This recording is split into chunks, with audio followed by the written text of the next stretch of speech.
Danas je 4. maj 2017. godine, sedimo u redakciji izdavačke kuće Pešić i Sinovi. Imamo neke sjajne goste kao i uvek.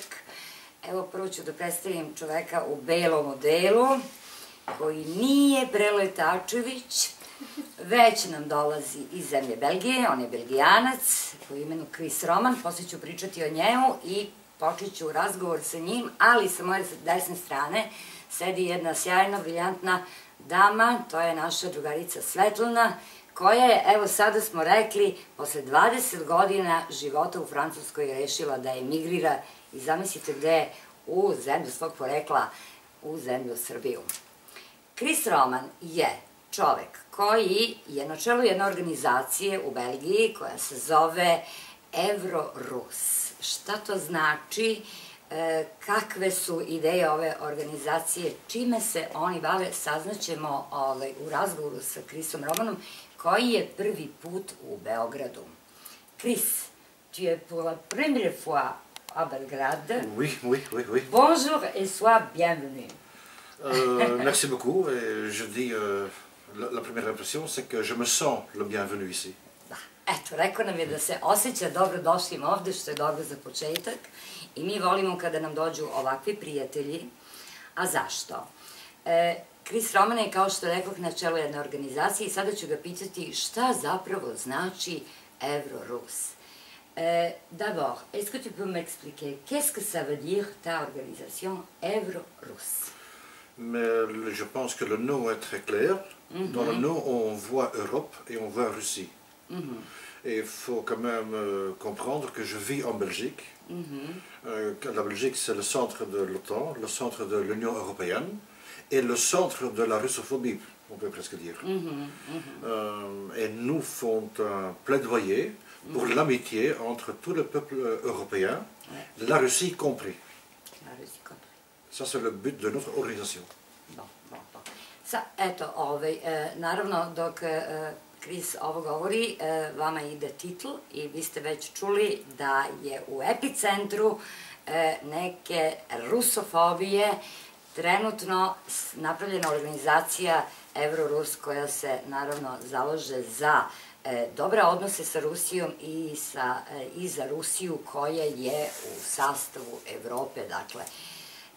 Ça veut dire que vous faites quoi? Tu voyages beaucoup de fois en Russie, oui. Tu fais des meetings, tu fais des réunions.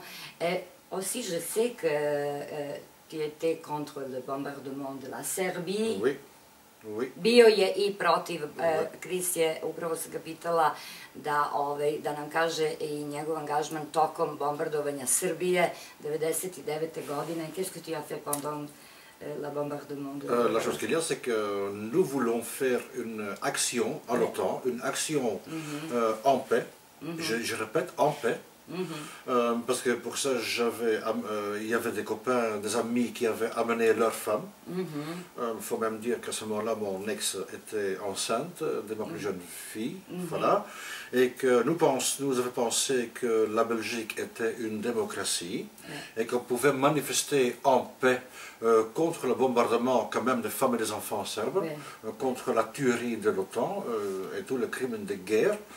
Voilà, simplement dire à l'OTAN non, dire aucune violence, rien du tout.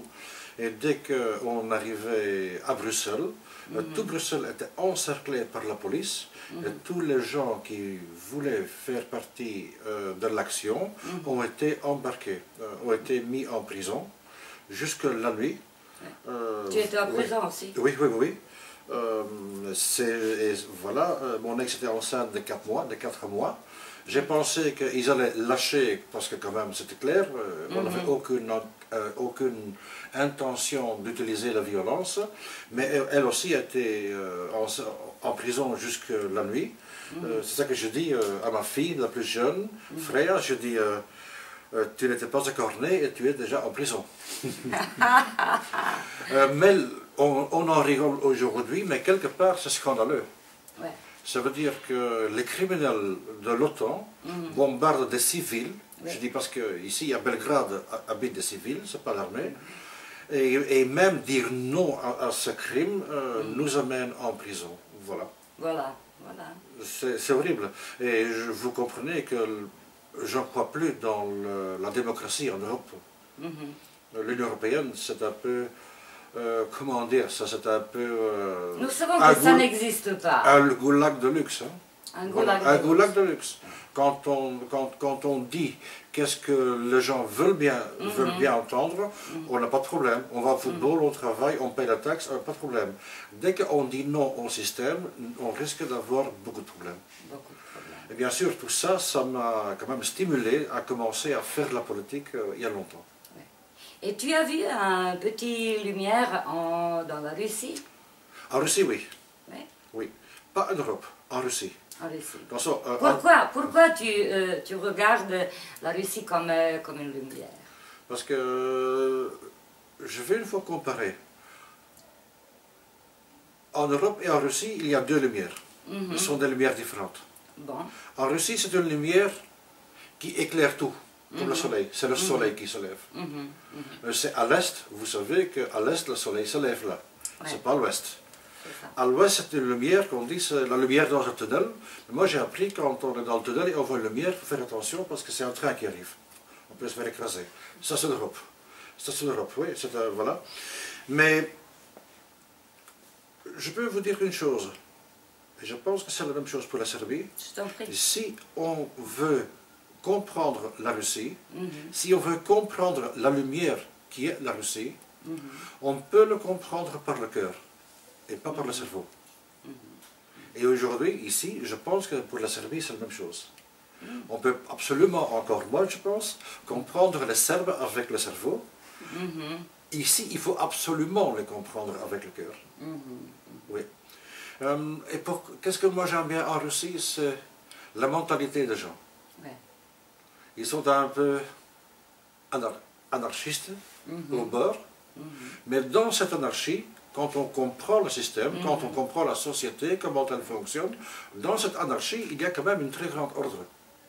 Parce que tout fonctionne. Ouais. La chose que je vois là-bas, c'est la grande liberté. En Russie, je peux dire des choses que je ne peux presque pas penser ou pas écrire en Europe. C'est la liberté que tu ne peux pas voir dans l'Europe. Non, cette année-ci, on m'a déjà 8 fois invité dans les chaînes russes, les chaînes nationaux. Et qu'est-ce que je peux dire là, aux chaînes nationaux? Je ne peux même pas dire ça en Belgique. Et les thèmes sont assez forts. On passe de l'immigration de masse. Et tout ça tourne des hot items, comme on dit. Des items très chauds. Et en Europe, on te donne tout de suite une étiquette de raciste. Vous connaissez le système. Et en Russie, on parle ouvertement, en toute démocratie, de ce thème. Je vois aussi en Russie que quand on parle d'un thème, par exemple Ukraine, il y a chaque fois 5 qui sont pro-russes et 5 participants anti-russes. C'est-à-dire on invite les deux côtés. Tout le monde a le droit à la parole. C'est ça que je dis. La Russie est une très grande démocratie parce que même les imbéciles peuvent parler. Voilà. Oui. J'espère pour vous que, ça je ne connais pas, j'espère pour vous que c'est la même chose en Serbie. J'espère, mais je ne sais pas. Oui, et une chose que je dis aussi concernant la Russie, mais ça c'est une idée, ça c'est le cœur qui parle ici. Quand je vois à l'Occident, nos rues sont magnifiques, les maisons sont beaux, les voitures sont magnifiques, oui, tout bien. Tout est en ordre. Quand je vois la Russie, pas Moscou, mais une fois en dehors, ils ont des rues où, si on passe avec une Ferrari, elle est foutue. Il faut un char. Parce que les routes sont tellement mauvaises que dire qu'est-ce que c'est que ça ici. Oui, les maisons sont moitié-moitié, voilà, elles sont presque des cabanes, pas de maisons. Mais d'un côté, Dieu y vit encore en Russie. Voilà. Dieu est mort à l'Occident. Ouais. Nous savons bien. Et à l'Occident, qu'est-ce que moi je vois? C'est que c'est comme on a la terre et nous avons les racines. À l'Occident, la plante est encore plus ou moins beau. Ou belle, beau, oui. Belle. Les racines sont déjà pourries.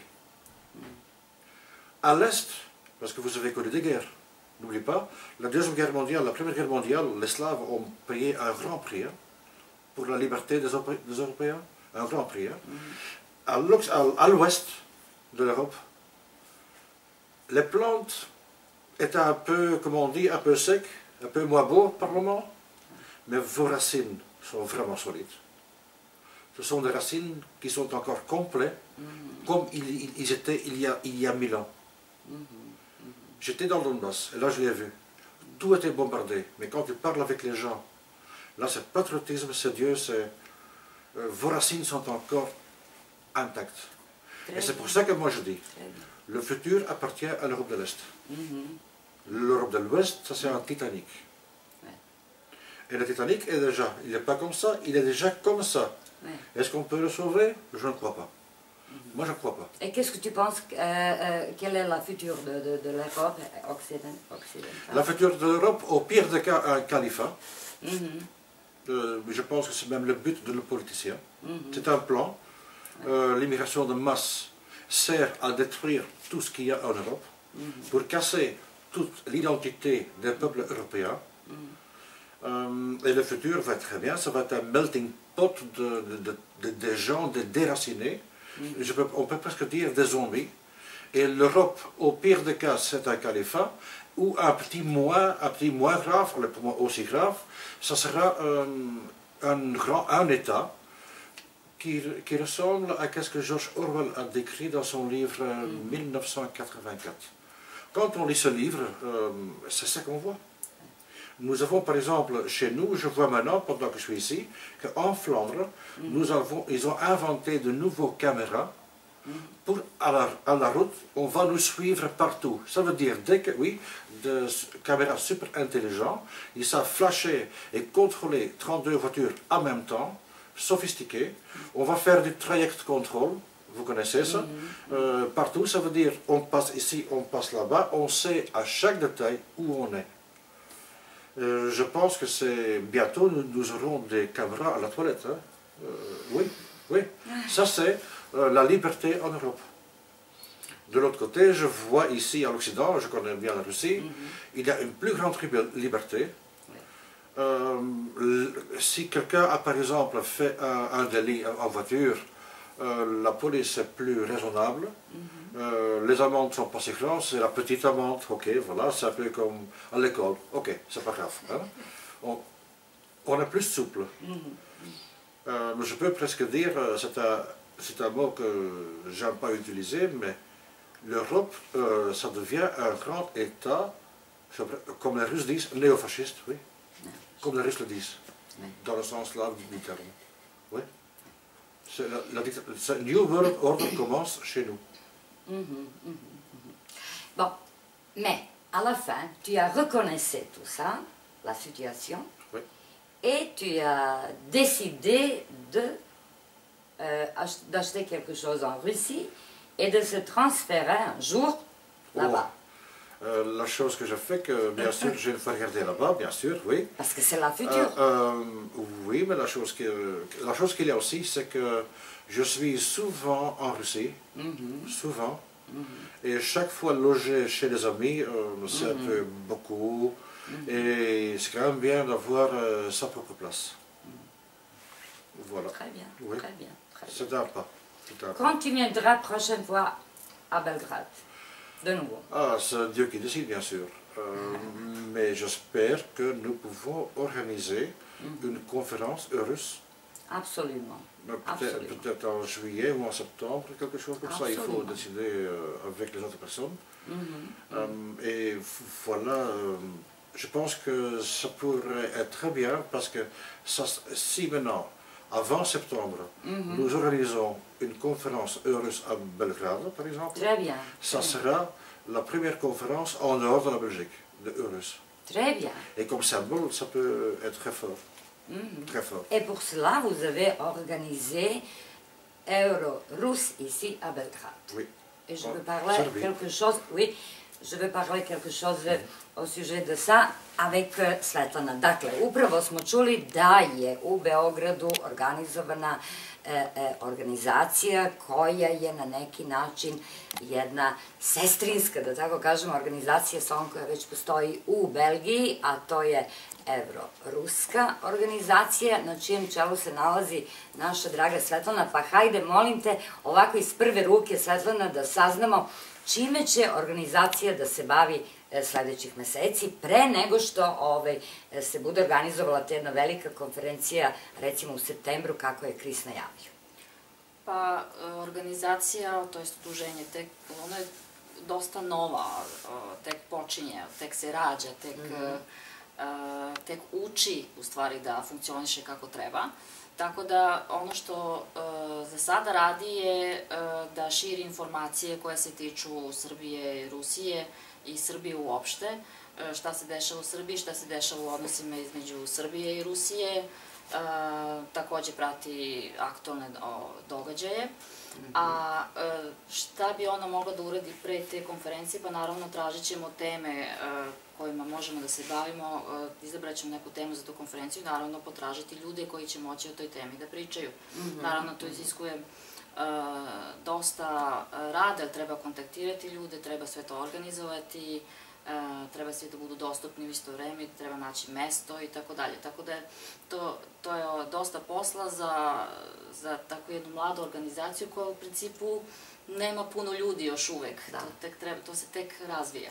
Pa dobro, ali eto, počinje se sa pravom stvari, po mom mišljenju, zaista jedna takva konferencija nedostaje i zapravo će ta konferencija na neki način biti jedna lična karta za dalji rad ove vaše organizacije, je li tako? Tako je, da. Da, koja će pokazati zapravo šta vi zapravo želite da postignete tom organizacijom i prosto da probudite interes kod ostatka srpskog, da kažemo, stanovništva za ovakvu jednu ideju. Pa mi se nadamo da će recimo kroz tu neku sledeću konferenciju malo da će to biti neka vrsta recimo borbe protiv rusofobije koja postoji sve više i u Srbiji. Viđam sve više članaka koji pišu protiv Rusije ili čak opovrgavaju, ne znam, razne istorijske činjenice, rusku pomoć koju smo dobijali od Rusije i tako dalje. Sad, ne znam, možemo da se bavimo istorijskim temama koje možemo da povežemo i sa aktualnim temama. Tako da, borba protiv, recimo, rusofobije po meni je jedna vrlo bitnih tema. Tako je, tako je, tako je. Sjajno, eto, ja stvarno želim da ta organizacija dopre do što više ušiju, da kažem, i da ljudi prosto saznaju za to i da svi oni koji mogu da daju neki doprinos da prosto da se uključe u to. Kris, na kraju želim da pitam našeg prijatelja Krisa da li ima neku poruku za Srbe. À la fin, est-ce que tu as un message aux Serbes?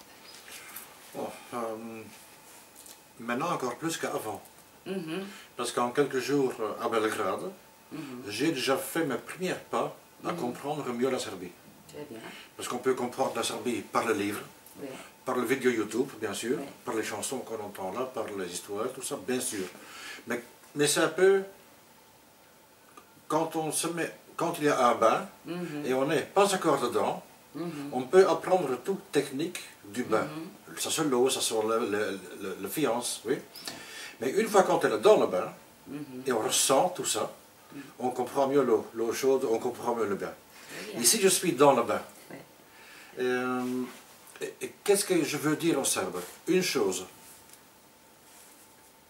mais c'est personnel, parce que vous êtes Serbe, je respecte votre culture, vous faites ce que vous voulez ici, ça c'est une chose, mais moi je trouve que les Serbes doivent utiliser leur écriture cyrillique. Bon, très bien. Personnellement, je trouve ça un peu contradictoire quand les Serbes utilisent l'écriture latine. Pour moi, je ne le sens pas. Peut-être je me trompe ici pour vous, mais je ne le sens pas. Moi, je trouve que la Serbie est un pays slave. Les pays slaves doivent écrire en cyrillique. C'est mon point de vue. Et je fais aussi la propagande partout, même sur Facebook, partout, que dit les Serbes, écrivez en cyrillique. parce que on connaît l'histoire, c'est qu'au temps de l'occupation autrichienne-hongroise, eux, ils ont interdit l'écriture cyrillique. Et ça a quand même fait un boost, comme on dit, pour pousser l'écriture latine ici en Serbie. C'est dommage, mais c'est comme ça. 2. Votre pays a été bombardé il y a maintenant 18 ans. Oui. Et pendant les élections, j'aimerais bien que vous n'oubliez pas. C'est ça. J'entends de tout ici. Ce n'est pas à moi de me mêler de la politique serbe. C'est à vous de le faire. Mais une chose je peux dire, les Américains vous ont bombardé. Oui. Évitez de voter pour les politiciens qui sont ouvertement copains avec les Américains. Il ne faut pas faire ça. Qu'on a des contacts politiques, c'est autre chose. La politique, c'est la politique. Mais il y a une différence, un peu comme Poutine. Poutine n'est pas copain des Américains. Il parle avec eux parce que ce sont quand même deux grands pouvoirs, mais il n'est pas ami, c'est clair. Il fait tout en fonction de son propre pays. Votez pour des partis serbes qui défendent vos intérêts. Je répète, en géopolitique, il faut parler avec tout le monde. Voilà, sans exclusion. Mais n'oubliez pas une chose, il y a quand même des milliers de Serbes qui sont morts. En 2000, tout ça, que j'ai compris, 2002, oui. Même des enfants, j'ai vu aujourd'hui des photos des enfants en morceaux, j'ai vu les photos. N'oubliez pas ça. Je sais qu'en 18 ans, on a tendance à oublier beaucoup, et personne n'aime la guerre, mais tout ce qui est américain est mauvais. Je vis en Belgique, je sais qu'est-ce que c'est 70 ans et plus d'occupation de l'OTAN, de l'Occident américain. Je sais qu'est-ce que c'est. S'il vous plaît, n'acceptez pas ça. Vous avez une belle culture. Vous n'avez pas besoin les t-shirts avec New York, avec Brooklyn, et tout cette merde. Sorry que je le dis. J'ai pas d'autre mot pour ça. Les Serbes, vos ancêtres se sont battus contre les ennemis de l'Europe, pas seulement les ennemis de la Serbie, contre les ennemis de l'Europe. Oui. Quand je rappelle la bataille de Kosovo-Polia, oui. Tous ces héros qui sont morts là, ils sont morts pour rien? Non, ils sont morts parce que c'est à cause de leur sang que vous vivez encore un peu bien aujourd'hui. Si eux ne se battaient pas, vous parlez de Turc aujourd'hui, hein? Oui. Je pense. Alors, quand vous voyez un monument pour les héros de la Serbie, il faut être à genoux. Parce que le plus grand sacrifice qu'on peut donner, c'est son sang. C'est sa vie. On ne sait rien faire d'autre. J'ai vu aussi qu'il y a pendant la guerre, le bombardement américain, tout ça, il y a des soldats serbes qui sont morts. Ce sont des héros. Ils sont morts parce qu'ils ont défendu votre pays. Et n'oubliez pas une chose, votre pays c'est un peu comme votre mère. Il n'y en a qu'une, hein? Il n'y a pas un deuxième. Vous ne savez pas le remplacer. Voilà. Qu'est-ce que je veux dire encore? Serbes, soyez fiers de votre culture. Oui, et plus encore, n'oubliez pas qu'aujourd'hui, à côté de vous, il y a un État qui est un État mafia, qui s'appelle aujourd'hui le Kosovo. Ce sont des gens qui, légalement, par leur loi, font des enlèvements de gens et qui vendent les pièces, comme on dit, sur la pièce du corps. Hein? Voilà les morceaux, voilà les organes, qui vendent les organes. La Serbie ne peut jamais reconnaître le Kosovo. Quand je dis là tantôt que la Serbie doit parler avec bien sûr tous les États, ça doit être avec tous les États légaux. Le Kosovo n'est pas un État légal. C'est un territoire de mafia. Et pour moi, l'armée serbe peut reprendre le territoire. Un jour. Et j'espère qu'un jour, c'est mon rêve, j'espère que toute la population serbe, que tous les Serbes vont un jour se mettre derrière un gouvernement qui est bon, derrière une armée qui est forte, et que vous reprenez le Kosovo, que vous chassez dehors toute l'influence américaine, et qu'avec beaucoup d'espoir, la Russie va encore aider là-dedans aussi. Très bien, très bien. Merci beaucoup. Et à bientôt. A bientôt, merci beaucoup. Stazana, i tebi hvala puno na ovim informacijama koje smo čuli, dragi naši prijatelji. Pa da li treba neka lepša poruka da vam se uputi od ove koju ste upravo čuli? To je bio naš prijatelj iz Belgije, Chris Roman, i to je bila naša draga Svetlana Maksović na čelu organizacije Euro-Rus. Hvala. C'est pas